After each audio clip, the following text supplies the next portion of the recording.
amigos, ¿qué tal? Sean ustedes bienvenidos a la entrevista. Esta vez somos huéspedes de la Universidad de las Américas, aquí en la Ciudad de México, para una conversación con el historiador Thomas Weber.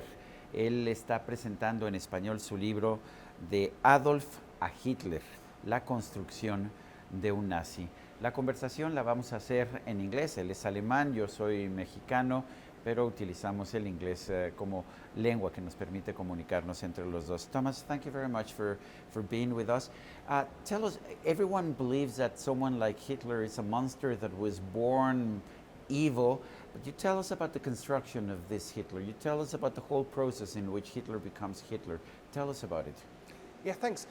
Thanks for having me. Yes, that's absolutely how I got to Hitler. I mean, had you asked me 15, 20 years ago, are you going to write ever about Hitler? I said, no way, there's far too many books about Hitler. But the more I was dealing with Hitler, the more I found it unsatisfactory that we're just somehow Hitler is suddenly Hitler without really looking at how Hitler became Hitler.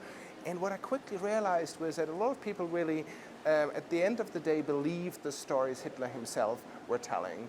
That they were saying, sure, Hitler is telling big stories, but there's a true core to it, and he's just exaggerating it. And what I really realized in my work on Hitler is that the very core is rotten, that Hitler invents a story about how he became Hitler for political gain.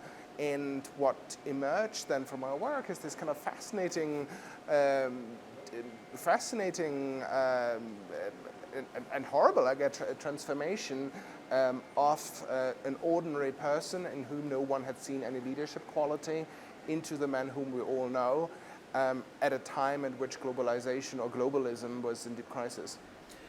How much was the responsibility of circumstances? There was the armistice of 1918. It humiliated Germany.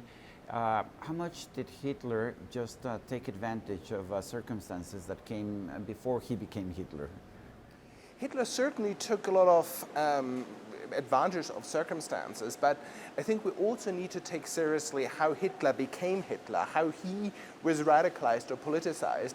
He had always been interested in the political sense, but he had not really been, he had not entered politics. There wasn't really an opening for him, and also the way he was radicalized at that point was, or politicized, was that he dreamed of bringing all German speakers, all ethnic Germans together under one roof, rather than that he was radicalized in the fashion that we know. And the story I'm trying to tell is that in the aftermath of the First World War, Hitler has a kind of political epiphany when the Versailles Treaty is being signed and then also passed by German Parliament. Not because this is not so much an argument about like whether or not the treaty was too harsh. It's a totally different kind of argument. The point really here is that signified for Hitler the delayed realization of defeat. And I believe that Hitler, as a result of that, really was trying to understand the sources of Germany's supposed domestic and external weakness in order to understand how could Germany lose this war, and maybe more importantly, as he thought that the world was undergoing a big transformation to a world of today we would say superpowers, what would Germany have to do, or how would Germany have to be recast in order to be safe for all times? So yes, he was taking advantage of circumstances. He was often an opportunist, both in a personal sense as well as in a political sense, but there's still a core to Hitler, which I think is quite genuine, and where he's kind of genuinely looking for answers, and it is only because he's genuinely driven by this urge to understand the nature of things and to change Germany accordingly that he is then trying to exploit circumstances. He founded a National Socialist Party. How nationalist and how socialist? Yes, that's the old question, and it's of course a hugely controversial question because there's often a kind of attempt to really just say, well, look, this is ultimately just nationalism pure and simple. The socialism is really just an emblem or symbol that Hitler and the Nazis used in order to fool the people, and that there is nothing genuine to it. And then there's the extreme other position, particularly on the American political right, where they somehow try to present that the Nazi party is really the socialist party. But I think neither of the position really does make sense. I think the initial National Socialist Party really was a genuine attempt to bring together socialism and nationalism in a way that might not have much in common anymore with the original socialist ideas. But I think we still need to take seriously that Hitler was initially driven by anti-capitalism, or a certain kind of anti-capitalism. It's also when Hitler... Mussolini was a socialist. I mean, he was openly a socialist. Absolutely. And then people often say, sure, Mussolini was that, but that doesn't really apply to Hitler. And they also don't take this quite so seriously, even with regards to Mussolini. And I think we need to take seriously that a lot of these people, including Hitler, were attracted by a certain kind of socialism, not by internationalist socialism, but they were, certainly Hitler became an anti-Semite through his strong anti-capitalism, not through anti-Bolshevism, as is often claimed, because he thought that it was a certain kind of capitalism, of finance capitalism, that was the source of Germany's domestic weakness, and he then identified Jewish influence or Jewish ideas with that. So this is a deeply anti-capitalist drive. So I think in that sense we need to take seriously that National Socialism, when it first emerged as an ideological movement in the late 19th century, before Hitler, of course, there were National Socialist parties across Europe before Hitler, that this was a genuine attempt to bring the kind of two big movements of the 19th century, nationalism and socialism, together. How come people as cultured, as educated as the Germans accepted this message of National Socialism, and especially the anti-Jewish portion of the Hitler's dogma? It's a big question. I think in a way we have got to look at in terms of his anti-Semitism, we don't just have got to, it might be useful not just to look through the eyes of 1945 and through the eyes of Auschwitz at Hitler's anti-Semitism and anti-Semitic message, but through the eyes of 1918 or 1920 or 1930, and also put this into a context of an anti-Semitism that was dominant across Europe and across the Americas. So in that sense, Hitler's anti-Semitism, his anti-Semitic language, without the knowledge of its consequences, might seem as far less out of the ordinary.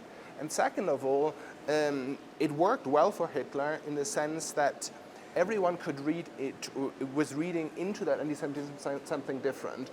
A lot of people thought, well, that's just metaphorical. He doesn't really mean it, and maybe that's a bit crazy. Maybe we shouldn't take the anti-Semitic message so seriously. Or if we do take it seriously, we should really focus on whatever, Jewish finance or something like that. But likewise, true believers thought that he really was believing all this. So in that sense, there were two Hitlers. There were the Hitler with his own core ideas, and then there was the Hitler as a political operator who presented him in a way that Germans with very different ideas could project their different hopes and ideas into Adolf Hitler. So I think that is part of the reason, and I think also this goes back to my point that we should not just look through the eyes of 1945, but maybe look through the eyes of 1920 or 1925 at how people slowly were starting to move to Hitler. And I think there we also should not just look at the pictures of the screaming Hitler, because when we have TV documentaries, we normally see the last 5 seconds of a 2.5-hour speech delivered without a microphone, and for most of the 2.5 hours, Hitler would maybe sometimes almost whisper. Then his voice would go up. He would joke around, and then only at the very end of those 2.5 hours, he would suddenly start to shout. Once he had the people with him. But if we now only look at the screaming Hitler, if we only look at Nazis smashing windows in 1933, if we only look at pictures of Auschwitz, we get the wrong kind of idea of how Germans at the time, in 1920 or 1925, looked at Hitler. And in that sense, maybe the reasons why people started to support Hitler might not be that different to the fact why today perfectly intelligent and pleasant people start to move to the radical extremes on both sides of the political divides across the world. Hitler was elected democratically as a chancellor, but he had a minority mandate. How did he turn that minority electoral result into a total control over the German state? Through very clever political operations and through weakness of his partners, because both in this earlier period when Hitler first was starting to become a significant person or political figure, as well as in the run-up to 1933, a lot of others thought that they could use Hitler as their political tool, as a useful idiot, while Hitler thought that he could use these people as a political tool or as a useful idiot. But Hitler was just ultimately more successful in doing so. So in 1933, a lot of the kind of German conservative elite thought that they could use Hitler in order to set up a slightly different, more authoritarian state, and they could then sideline Hitler. And then after the seizure of power, Hitler, and after he had the hands of the instruments of power, and of police and other instruments of the state, he moved with a lot of strength and power immediately against against the strong voices in the traditional German conservative elite. So by taking the head off that movement, he was left with other people in the establishment who were willing to go along with that. Thomas Weber, author of De Adolfo a Hitler, la construcción de un nazi. Thank you very much for this conversation. Thank you so much. Y a usted, amigo televidente, y a la Universidad de las Américas que nos ha acogido el día de hoy aquí, se los agradezco también. Eso es todo por hoy, pero no se lo olvide. Nos vemos la próxima.